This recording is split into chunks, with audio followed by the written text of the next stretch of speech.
Bonjour. La vidéo d'aujourd'hui a pour objectif d'aborder une question qui est de plus en plus lancinante. Quel est l'avenir de la France? Question qui est quand même un petit peu plus positive, un petit peu plus optimiste que la France a-t-elle encore un avenir? Et c'est vrai que quand on regarde l'actualité récente, quand on la met en perspective par rapport à l'histoire de ces 40 dernières années, la France a-t-elle encore un avenir? Oui, ça fait un peu peur. C'est vrai que tant qu'on laisse le pouvoir à des technocrates quasiment autoproclamés, des technocrates qui ont beau jeu de dégoûter la population de participer aux élections, ce qui fait qu'ils sont élus avec de moins en moins d'électeurs, de suffrages, donc de légitimité, la France a-t-elle encore un avenir? On peut en douter.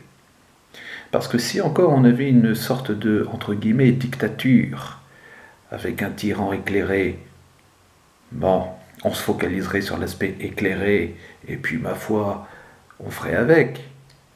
Mais là, quand même, depuis une quarantaine d'années,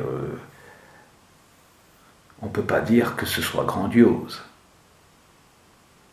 Alors on ne va pas revenir sur le rôle maléfique de l'ENA, on l'a déjà abordé dans de précédentes vidéos.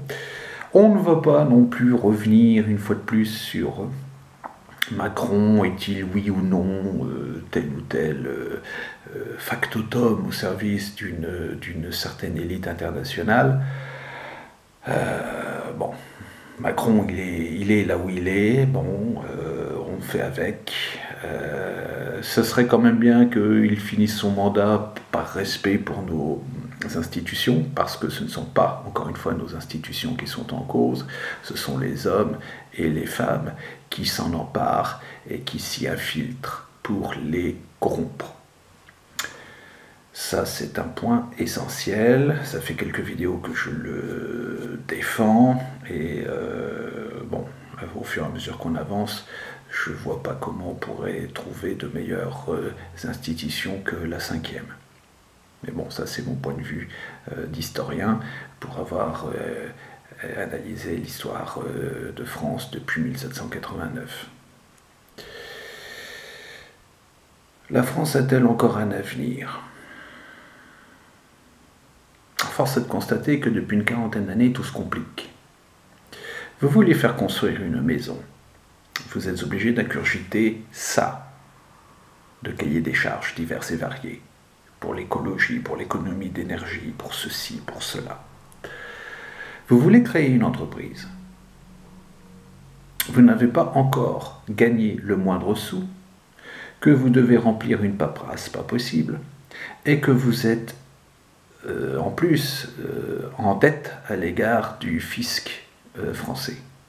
C'est extraordinaire. Vous n'avez pas encore gagné un sou grâce à votre travail, vous êtes déjà en dette par rapport à l'État. C'est fou. Un État qui se décharge de plus en plus. Regardez l'impôt à la source. Est-ce que c'est pas de transférer la responsabilité de la collecte de l'impôt sur des acteurs, les entreprises, les employeurs d'une manière générale, des acteurs qui n'ont absolument pas l'étoffe, la fonction, la finalité de faire cette mission, de remplir cette mission.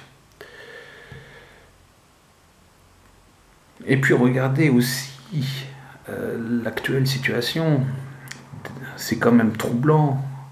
Nous avons des étudiants qui sont très brillants en France, nous avons des étudiants qui enchaînent des études flamboyantes dans des grandes écoles de commerce, dans des instituts polytechniques.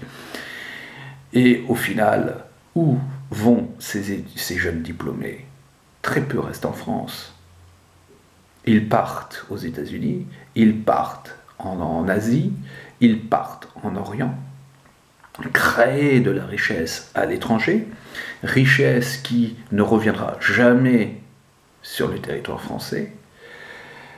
Ils déposent des brevets, ils mettent en place des tas d'idées innovantes, mais au lieu de le faire ici, en France, en métropole, Ils le font au bénéfice de l'étranger. C'est complètement fou. C'est complètement fou. Alors après, certes, au Quai d'Orsay, au ministère de l'Intérieur, aux Affaires étrangères, on se goberge avec cette présence française à l'étranger. Que dalle! En quoi ça fait vivre les gens comme vous et moi? En quoi ça profite à notre société? Il n'y a pas un non-sens là-dessus? Cette jeunesse qui pourrait être la base de l'avenir de notre pays, cette jeunesse décide de tenter sa chance à l'étranger parce qu'elle estime qu'elle est brimée et on ne peut pas lui en vouloir. En fait, est-ce que la société française, est-ce que la France n'est pas en voie de soviétisation? Je veux dire par là que pour les citoyens lambda, il y a une foultitude de règles à respecter, de dossiers à remplir, de formulaires à cocher. Ça sclérose notre société, ça ralentit, ça lui confère une inertie pas possible, ça donne l'impression aux gens qui supervisent ces éléments-là, ça leur donne l'impression certes d'exister, de vivre, de justifier de leurs fonctions, mais enfin en quoi sont-ils utiles?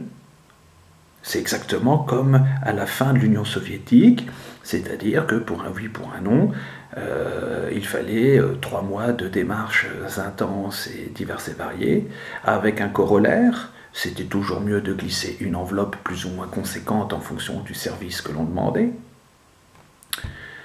Et voilà.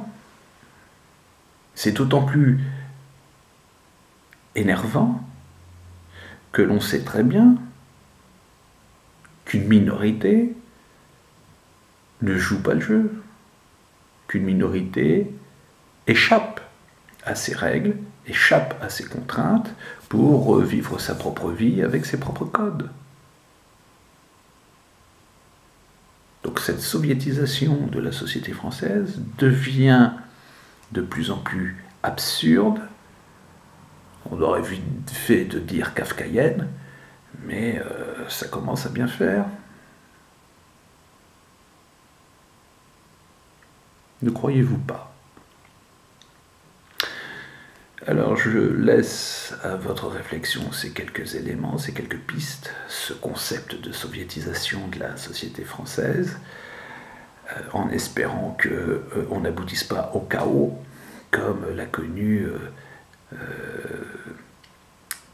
ce vaste territoire qui était l'URSS, qui est redevenu la Russie, mais qui a passé quand même quelques décennies dans le doute et puis surtout dans une certaine anarchie. Dieu nous préserve de ces excès. A très bientôt pour de nouvelles vidéos. N'oubliez pas de vous abonner. Pour les curieux qui veulent en savoir plus et approfondir ces vidéos, je les invite à se procurer mon petit livre « Changer le monde », à la fois en exemplaire papier ou en exemplaire numérique, téléchargeable sur les grands sites spécialisés. A très bientôt pour de nouvelles aventures. Abonnez-vous et n'oubliez pas la petite cloche pour les notifications.